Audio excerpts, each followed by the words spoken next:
So if it's not too much to ask, by faith I'm listening for your footsteps to draw near.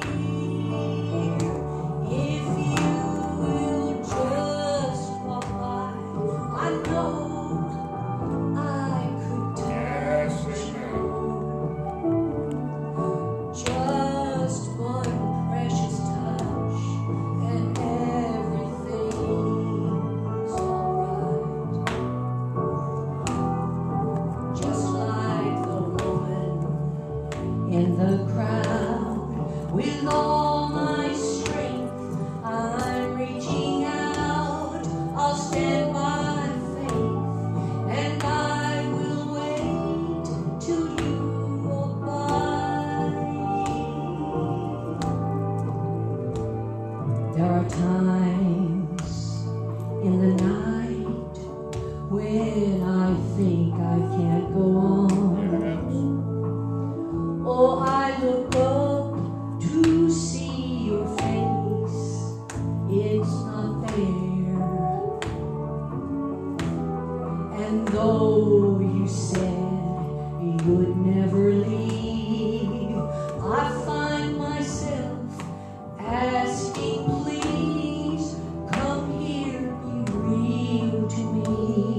Oh, I need to know you care. And if you will just walk by, I know I could touch you, Lord. Just one precious touch and everything's alright. Yes, glory to God.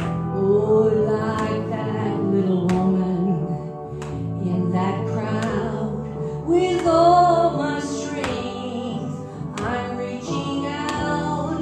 I'll stand by faith and I will wait till you walk by. Like the woman in the crowd, with all my strength I'm reaching out. I'll stand by faith and I will wait till you walk by. Till you walk by. Yes, amen. Glory to God.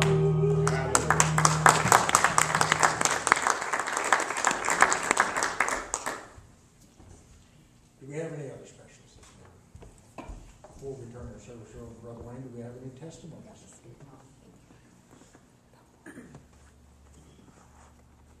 Me and my wife was driving in this morning and I told her, I said, you know what? That's the problem with not belonging to one of those big mega churches. If we was 10 minutes late, we could sneak in and nobody'd even know it. Isn't that the truth? But here, you're late, you can't sneak in, everybody's gonna know. Well, I'm certainly thankful today to have James here with us. He decided to drive it straight through, as he always does. And so the last 2 hours, we were on the phone. I was trying to keep him awake, but encourage him at the same time to pull over. But he's stubborn. He didn't do it, but he pulled in at 2:30 Wednesday morning, made it safely, and again, real thankful that God got him here safely. Only 1,200 miles. 15. How many? 15. I used to drive it in them creeks that night. Well, the road's a little longer now. And that's the truth. But with age comes wisdom, huh? And that's Oh, right. yeah. We're waiting for James. Most of the time. Still all timer says that. Do we have any other testimonies? If not, then I'll turn the service over to Brother Wayne now. Thank you. Thank you, Steve. It's good to see James back at church with us this morning. And Thelma got back from Arkansas or wherever she's roving around to now. And every time most times when I see Thelma, I think about the time that I was preaching back in Little Rock or Roland, Arkansas, and I stayed with Red and Thelma out in a log house out in the wilderness. And I mean, it was out in the wilderness to me, but it reminded me of young days of going to the outhouse. And the only thing about going to the outhouse back there is when I was a kid, we always thought if you had to get up 2 or 3 o'clock in the morning, and we had 3 bedrooms and a path, and if you had to get up and go at 2 or 3 o'clock in the morning, you imagine they were rattlesnakes out there in that outhouse. At Reds and Thelma's, you didn't have to imagine you wanted to remove them before you went into that outhouse. Well, we just came through a political season, a midterm election, and regardless of what side you're on or whether you're on any side or not, we are reminded of how bad off America and the American people are.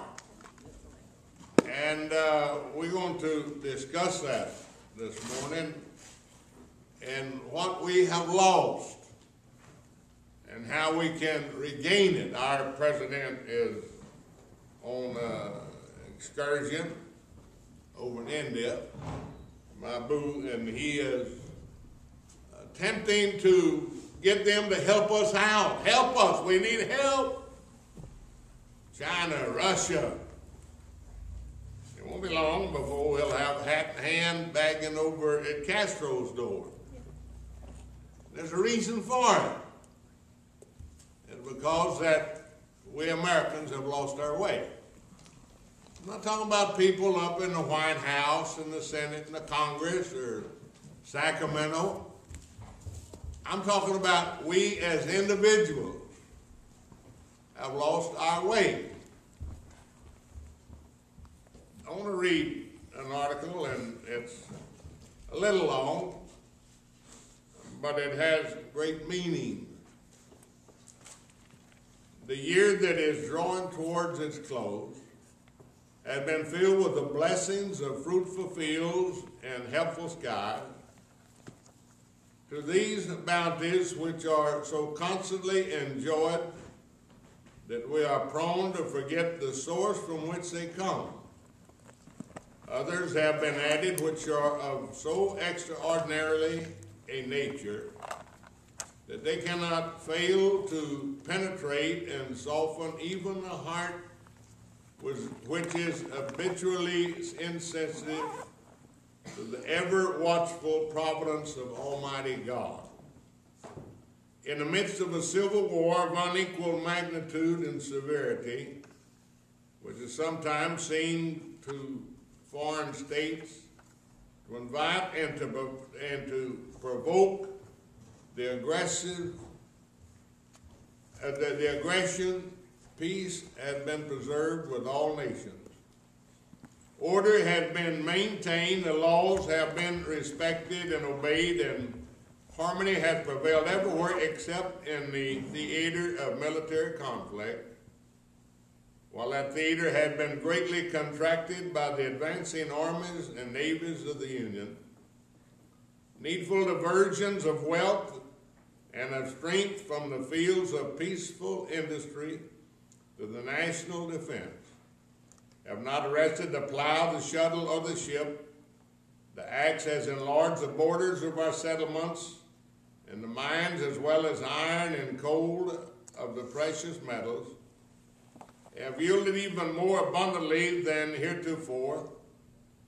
Population has steadily increased, notwithstanding the waste that has been made in the camp, the siege and the battlefield in the country, rejoicing in the consciousness of augmented strength and vigor, is permitted to expect continuance of years with large increases of